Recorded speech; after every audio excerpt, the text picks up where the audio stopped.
Sa paaralang Partido State University, abala ang mga estudyante sa kani-kanilang gawain. Ngunit, sa klase ni Sir Reyes, may isang batang tila hindi interesado.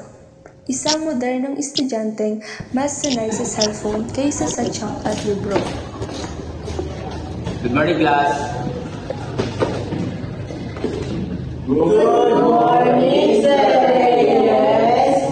Pumula kayo. Ngayong araw, hindi muna tayo magsasolve ng equation. Pag-usapan natin ang history of mathematics. History? Akala ko ba mato, hindi social studies? Para saan ba ito sa trabaho?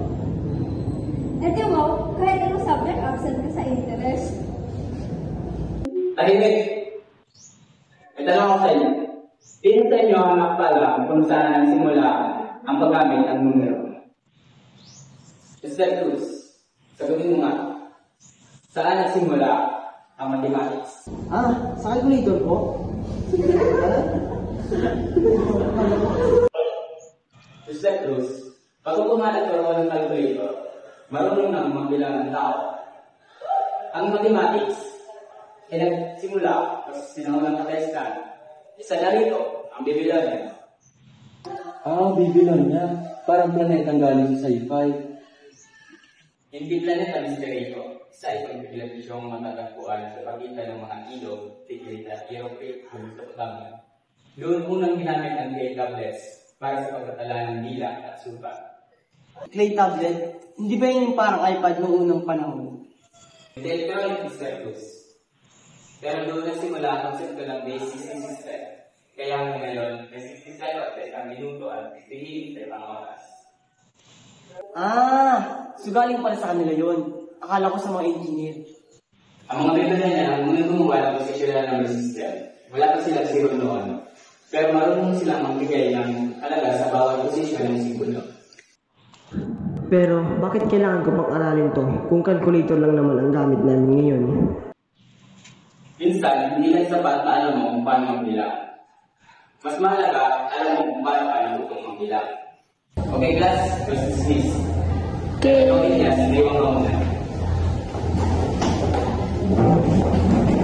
Elias, bagsak please. Di lang wala kang gana sa aking klase. Hindi ko gustong ipagsaka. Gusto kong maintindihan mo ang bawat aralin. Sir, wala namang kwenta yung mga sinaunang kwento eh. Ang importante, marunong ka mag-compute, di ba? Hindi lang bilang ang mahalaga sa mathematics. Ang bawat numero ay may kasaysayan. At ang bawat kasaysayan ay may aral. Gumawa ka ng reflection tungkol sa history ng mathematics dahil na sa bibilan. Hanapin mo ang sagot sa library. Baka doon mo makita ang hinahanap ng taglan.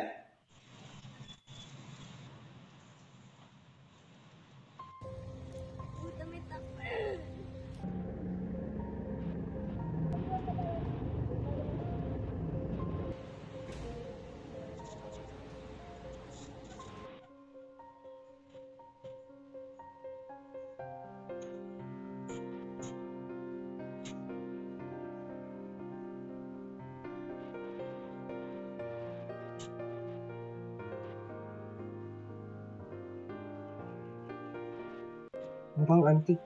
Pero sige, baka dito ko makuha yung reflection ko.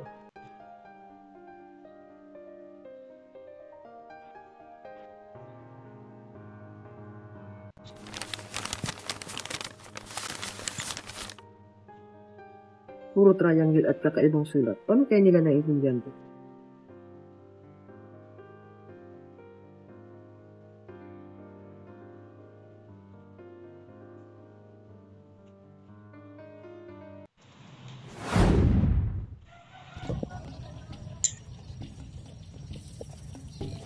Ano to?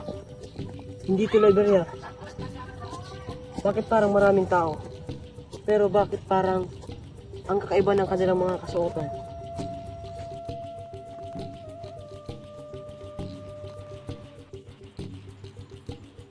Sa Babylonia, ang mga kabataan ay nag-aaral sa ilalim ng mga scholar.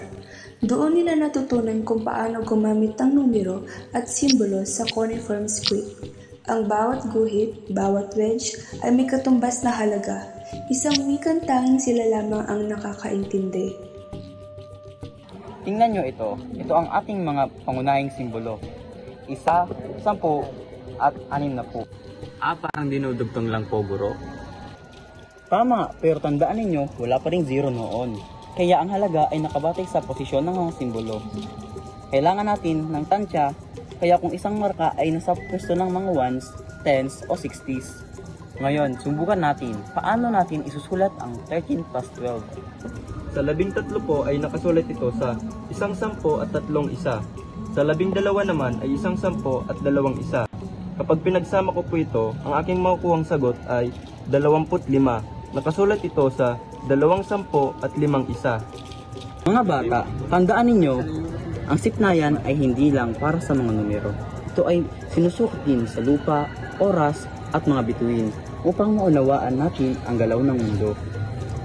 Law ka mo dyan, law 25 Pumapalit ka ba ng 50 trigo sa ang kambing? kilo. O naman, 20 Law. sako ng trigo kapalit ng 3 kambing. Sige, lista na natin yan sa clay tablet para wala nang kalimutan. Law ka mo Sige, dyan, law daling ko na bukas 25 ang para palit ko na sa 3 kambing. Sige, ihanda ko na bukas Law ang ka mo dyan, 3 law kambing. 25 ang kabanga. Sige, mga anak, Sige, paalam, mag-iingat ka. Ginagamit pala nila ang math sa negosyo para maging patas, para walang daya. Kaya pala sabi ni Sir Reyes, ang numero ay wikang katapatan at kaayusan. ang alin ay gumagalaw ng 6 bahagi, ibig sabihin isang oras na ang lumilipas.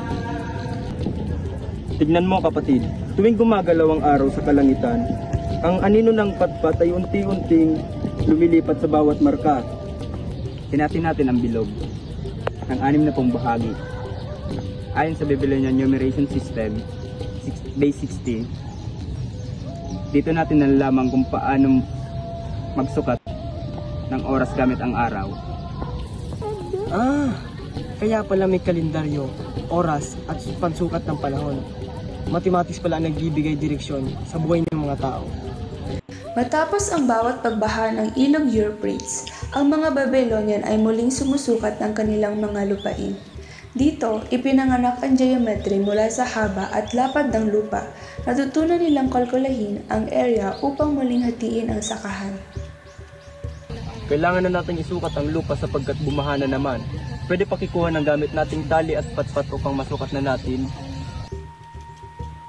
Hawakan mo ang patpat. Sa akin naman ang tali. Kapag tuwid na, mas madali natin malalaman ang tamang sukat. Pakilista ng haba at lapad. 3 tali ang haba, 2 tali ang lapad. Isulat ko muna sa aking clay tablet bago tayo magsimula. Mabuti naman. Pahinga muna tayo sa ngayon. Bukas na lang tayo magtanim. Ngayon ko lang naintindihan, ang mathematics ay hindi lamang tungkol sa tamang sagot. Ito ay tungkol sa pagunlad at pagkakaisa ng isip at gawa. Ang bawat numero ay may saysay, sa puso at sa kanilang pinagmumula.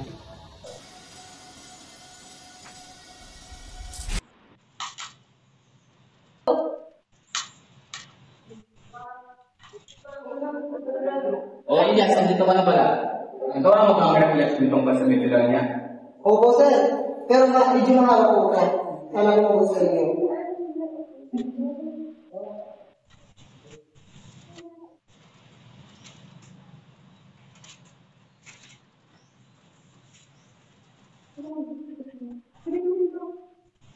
Basahin mo sa anak ng bata para marinig din naman. Wow, Lias, nagala ka na pala. May milagro yata ah. Kaya nga, wala ka namang pinagibigin mo lang yan eh. Kasi Google. Ang mathematics ay hindi lamang mga numero sa papel. Natutunan ko na ito ay isang wika ng kabiastan. Isang tulay ng mga sinaunang tao upang ayusin ang kanilang mundo. Sa Babylonia ako natutunan gamitin ng mga tao ang mathematics. Hindi lang para magbilang, kundi para mabuhay. Ginamit nila ito sa pagtatanim, sa kalakalan, sa pagsukat ng lupa, at sa pagtansya ng oras. Doon ko na nakita kung paano ginamit ng mga pare ang bilang upang sukatin ang langit. At kung paano nila binigyan saysay ang bawat anino ng araw. Sa bawat guhit ng clay tablet, naroon ang sipag, talino, at pag-asa ng mga tao. Ang mathematics pala ay hindi lang tungkol sa sagot sa papel. Ito ay kwento ng tao, kwento ng pagkatuto, disiplina at pagnanais na maunawaan ng mundo. At kung walang Babylonia, baka wala rin tayong oras, geometry at kayusan ngayon. Kaya ngayon, sir, hindi ko natatanungin kung para saan ang history of mathematics. Dahil sa Babylonia, nakita ko na ang sagot. Elias, yan ang pinakamatinding reflection na narinig ko. Saan mo yan hinulog? Hindi po kayo maniniwala, sir, sa sasabihin ko. Nung isang araw po, nung sinabihan niyo ako na gumawa ako ng refleksyon tungkol sa history of mathematics na galing sa Babylonia, pumunta ako sa library.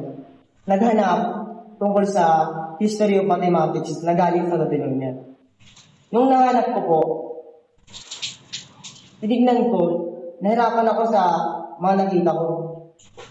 Yung triangle, yung mga sulat na di ko kabisado. Bigla akong inantok. Nakatulog ako. Pero di ka paniniwala, sir.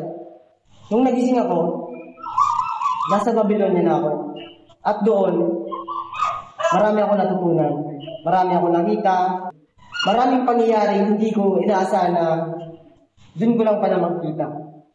At yung mga sa libro, yung mga triangle, kung paano ginawa yung orasan, doon ko nakita lahat sa Babylonia. At bigla na lang, nagising ako, sir. Panaginip lang pala. At doon, mas binigyan ko pansin ang history of mathematics. Doon ko nakita yung sarili ko. At gumawa ako ng refleksyon na sinabi. Grabe, natouch ako doon na Akala ko joke-joke lang yung proyekto mo, Elias. Ako nga rin. Parang may natutunan din ako kahit hindi ako nagbasa. Tandaan nyo, class, hindi lang sagot ang sinusukat sa math, kundi kung paano nyo ito naunawaan.